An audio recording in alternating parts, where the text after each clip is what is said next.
जो ERCP योजना जो पहले 2015-16 में इसका प्रारूप तैयार हुआ था, लेकिन पिछली कांग्रेस की सरकार ने इसमें कोई काम नहीं किया।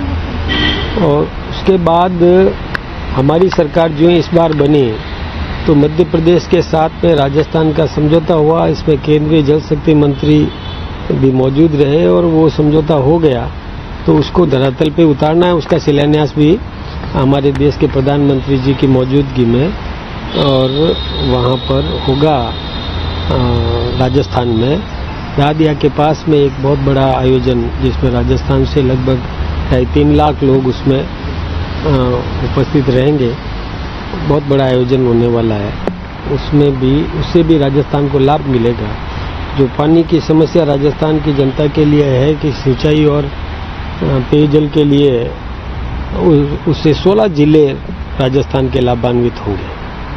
लेकिन वैसा विपक्ष आरोप ये लगाता है कि जो ERCP परियोजना वसुंधरा राजे के समय बनी थी उसको मूर्त रूप नहीं दिया जा रहा और इससे कोई फायदा नहीं होगा। ये दोनों राज्यों के बीच में जो मध्य प्रदेश और राजस्थान के बीच सियासत बनकर ही रह जाएगी सर। नहीं, ऐसा नहीं है। देखिए, हम अपने हक का पानी मांग रहे हैं, तो हमारे हक का पानी हमको मिलेगा। और दोनों सरकारों ने बैठ करके और जो तय किया है उससे हमें पूरा पानी मिलने वाला है। हमारे 16 जिले लाभान्वित होंगे।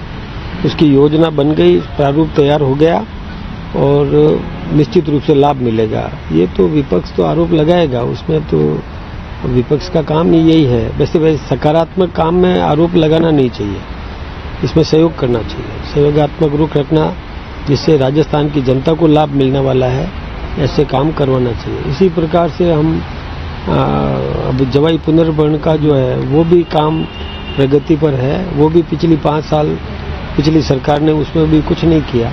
उसमें भी हमारी सरकार ने ही किया था। 6,000 करोड़ रुपया पहले स्वीकृत किया था, 3,000 करोड़ रुपया पहले फेज में, और वो राशि मिल चुकी। वहाँ भी काम शुरू हो गया प्रगति पर।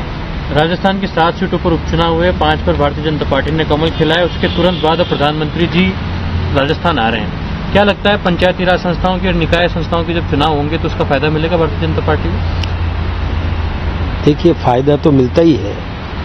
कहीं पर भी हम यदि कोई काम करते हैं और अच्छा काम करते हैं, जनता जिससे प्रोत्साहित होती है, तो फायदा तो उसका निश्चित रूप से मिलेगा ही। और वैसे हमारा संगठन भी अब सुदृढ़ हुआ है, मजबूत है।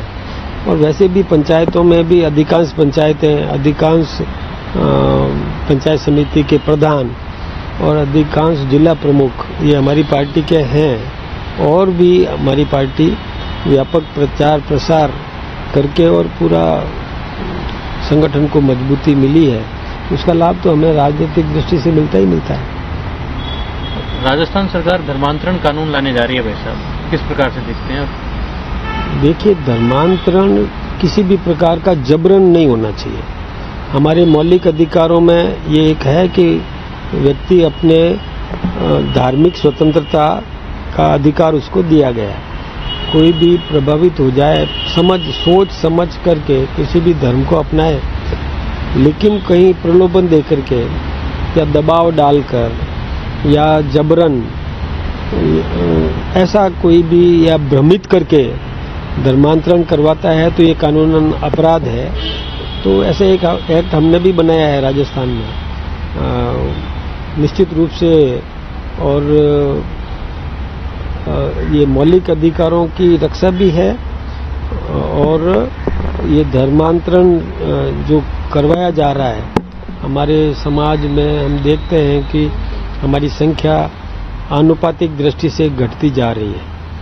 और जो इसमें प्रलोभन देकर के धर्मांतरण करवा रहे हैं उनकी संख्या बढ़ती जा रही है। तो ये संतुलन बिगड़ेगा इससे। तो यदि इस एक्ट के कारण से संतुलन व्यवस्थित रहेगा। बच्चों की बात की जाए तो 2 से अधिक बच्चे जो है अच्छे हैं, कैसे देखते हैं सर? देखिए, हम समान नागरिक संहिता ये जो कानून लाना चाहते हैं, एक कानून सबके लिए लागू हो, जिसमें यूसीसी, यूनिफॉर्म सिविल कोड्स, हम उसके माध्यम से सबको समान अधिकार मिलेगा। कोई एकाधिक शादियां करता है तो उस पर भी अंकुश लगेगा। फिर बच्चे उसका जो लाभ मिलता है, आरक्षण का लाभ या जो सुविधाएं मिलती है, वो सब समान रूप से मिलेगी, इसलिए हम उसके पक्षधर हैं। और जब इस प्रकार का होगा तो जनसंख्या नियंत्रित भी रहेगी और व्यवस्थित रूप से रहेगी। सर, किसान जो है वो अपने करके दिल्ली कूच कर रहे हैं, कैसे देखते हैं इसे? देखिए, किसान की मांगे मानी गई है।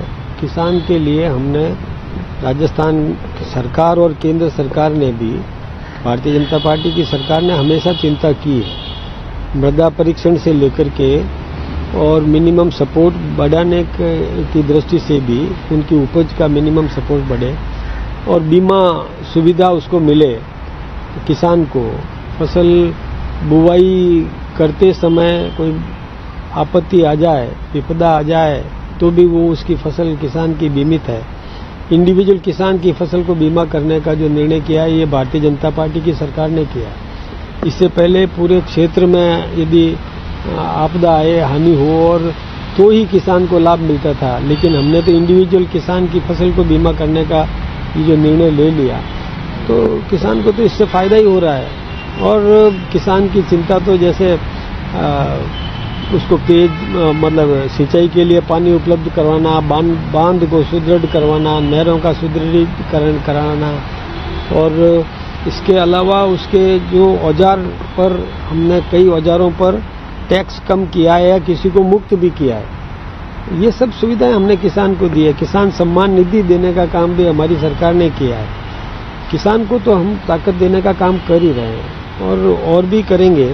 कोई मांग किसान की आएगी तो सरकार गंभीरतापूर्वक उस पर विचार करेगी, चिंता। और वीडियो के लिए हमारे चैनल को सब्सक्राइब करें और बेल आइकन को दबाएं।